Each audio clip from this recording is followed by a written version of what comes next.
ಬಾಬಾ ಸಾಹೇಬ್ ಅಂಬೇಡ್ಕರ್ ಅವರ 134ನೇ ಭೀಮೋತ್ಸವ ಕಾರ್ಯಕ್ರಮ ದಾಂಡೇಲಿ ನಗರದ ಅಂಬೇಡ್ಕರ್ ಅಭಿಮಾನಿ ಸೇನೆ ಭೀಮಧ್ವನಿ ಸಂಸ್ಥೆಯ ಕಚೇರಿಯಲ್ಲಿ ನಡೆಯಿತು. ಕಾರ್ಯಕ್ರಮದ ಉದ್ಘಾಟನೆಯನ್ನು ಪರಿಜ್ಞಾನ ಶ್ರಮ ಶಾಲೆಯ ಮುಖ್ಯೋಪಾಧ್ಯಾಯರಾದ ಸುನೀತಾ ಎಸ್ ನಾಯ್ಕ ಅವರು ದೀಪ ಬೆಳಗಿಸುವ ಮೂಲಕ ಉದ್ಘಾಟಿಸಿದರು. ಬಳಿಕ ಮಾತನಾಡಿದ ಅವರು, ಇಂದಿನ ಮಕ್ಕಳು ಮುಂದಿನ ಭವ್ಯ ಭಾರತದ ಪ್ರಜೆಗಳು. ಅದಕ್ಕಾಗಿ ಮಕ್ಕಳು ಯಾವುದೇ ದುಶ್ಚಟಗಳಿಗೆ ಬಲಿಯಾಗದೆ ಓದಿನ ಕಡೆ ಹೆಚ್ಚಿನ ಆಸಕ್ತಿ ತೋರಬೇಕು.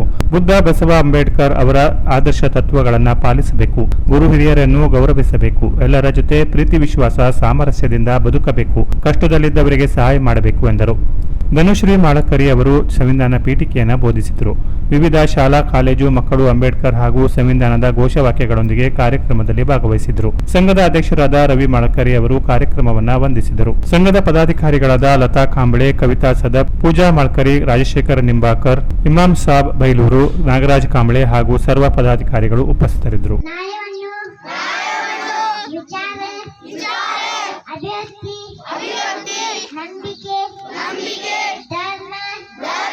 ಮತ್ತು ಉಪಾಸನೆಯ ಸ್ವಾತಂತ್ರ್ಯವನ್ನು ಸ್ಥಾನಮಾನ ಮತ್ತು ಅವಕಾಶಗಳ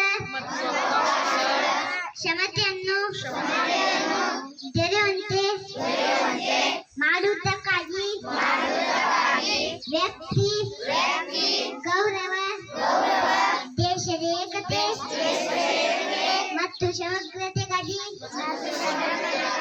ಎಲ್ಲರಲ್ಲಿ ಭದ್ರತಾ ಭಾವನೆಯನ್ನು ಮೂಡಿಸಿದ್ದಕ್ಕಾಗಿ ದೃಢ ಸಂಕಲ್ಪ ಮಾಡಿ ನಮ್ಮ ಸಂವಿಧಾನ ಸಭೆಯಲ್ಲಿ 1949ನೇ ಇಸ್ವಿಯ ನವೆಂಬರ್ ತಿಂಗಳು 26ನೇ ದಿನದಂದು ಈ ಸಂವಿಧಾನವನ್ನು ನಮಗೆ ನಾವೇ ಅರ್ಪಿಸಿಕೊಂಡು ಅಂಗೀಕರಿಸಿ ಶಾಸನವಾಗಿ ವಿಧಿಸಿಕೊಂಡಿದ್ದೇವೆ. ಜೈ ಭೀಮ್, ಜೈ ಭಾರತ್, ಜೈ ಸಂವಿಧಾನ. Canara plus news Dandeli.